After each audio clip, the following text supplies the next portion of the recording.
இன்றைய ஆவிக்குரிய வார்த்தை எரேமியா 30:17. அவர்கள் உன்னை விசாரிப்பற்ற சீயோன் என்று சொல்லி உனக்கு தள்ளுண்டவள் என்று பெயரிட்டாலும் நான் உனக்கு ஆரோக்கியம் வரப்பண்ணி உன் காயங்களை ஆற்றுவேன் என்று கர்த்தர் சொல்கிறார். உங்களோட சிந்தனைக்கு இன்னைக்கு ஒரு சின்ன கதை. இஸ்ரேல் மக்கள் தங்களுடைய பாவங்களினால கர்த்தரை விட்டு விலகி காணப்பட்டாங்க. அவங்களோட எதிரிகள் இஸ்ரேலை அழிச்சாங்க. இஸ்ரேல் மக்கள் முழுவதும் பாபிலோனுக்கு அடிமைகளா கொண்டு போகப்பட்டாங்க. தேசம் முழுவதும் பாழாய் கிடந்துச்சு. காயமான தேசமாக யாரும் விசாரிக்காத ஒரு அனாதைய போல இஸ்ரேல் காணப்பட்டுச்சு. மற்ற தேசங்கள் இஸ்ரேலை பார்த்து, இவன் தள்ளப்பட்டவன், இவளை விசாரிக்க யாருமே இல்லை, கடவுள் கூட இவளை கைவிட்டுட்டாங்க அப்படின்ட்டு கேலி செஞ்சாங்க. இஸ்ரேல் மக்கள் நம்பிக்கை இழந்தவங்களா அழுதாங்க. இனி நம்மளுக்கு வாழ்க்கை இல்லை, இனி நம்மளுடைய காயங்களை ஆற்றுறதற்கு யாரும் வரமாட்டாங்க அப்படின்ட்டு புலம்புனாங்க. இந்த சமயத்துல தான் எரேமியா தீர்க்கதரிசி மூலமா கர்த்தர் இந்த வாக்குத்தத்த வசனத்தை கொடுத்தாரு.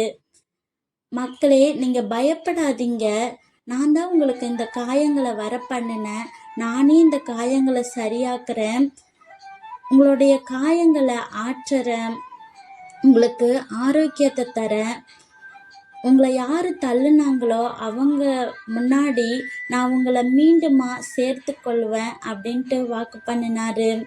70 வருஷத்துக்கு அப்புறம் இஸ்ரேல் மீண்டுமா அவங்க தேசத்துக்கு கொண்டு வரப்பட்டது. எருசலேம் மீண்டுமா கட்டப்பட்டுச்சு.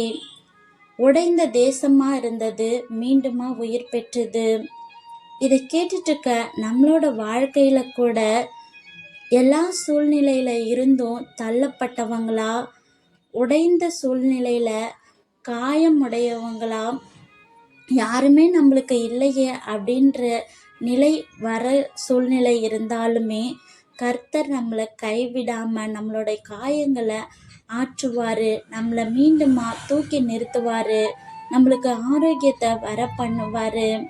மனுஷங்க நம்மளை தள்ளினாலும் கர்த்தர் நம்மளை அரவணைப்பாரு. அன்பின் பரலோக பிதாவே, இன்று நாங்கள் கேட்ட வசனத்தின்படி மற்றவங்க எங்களை தள்ளினாலும் நீர் எங்களை தள்ளாம எங்களை அரவணைக்கிறதற்காக உமக்கு நன்றி. இந்த நாளிலும் பிறந்த நாள், திருமண நாள் காணக்கூடிய ஒவ்வொருவரையும் ஆசீர்வதிங்க. அவங்க வாழ்க்கையிலே இன்னும் அதிகமான வெற்றிகளை பெற கிருபை செய்யுங்க. ஆமேன்.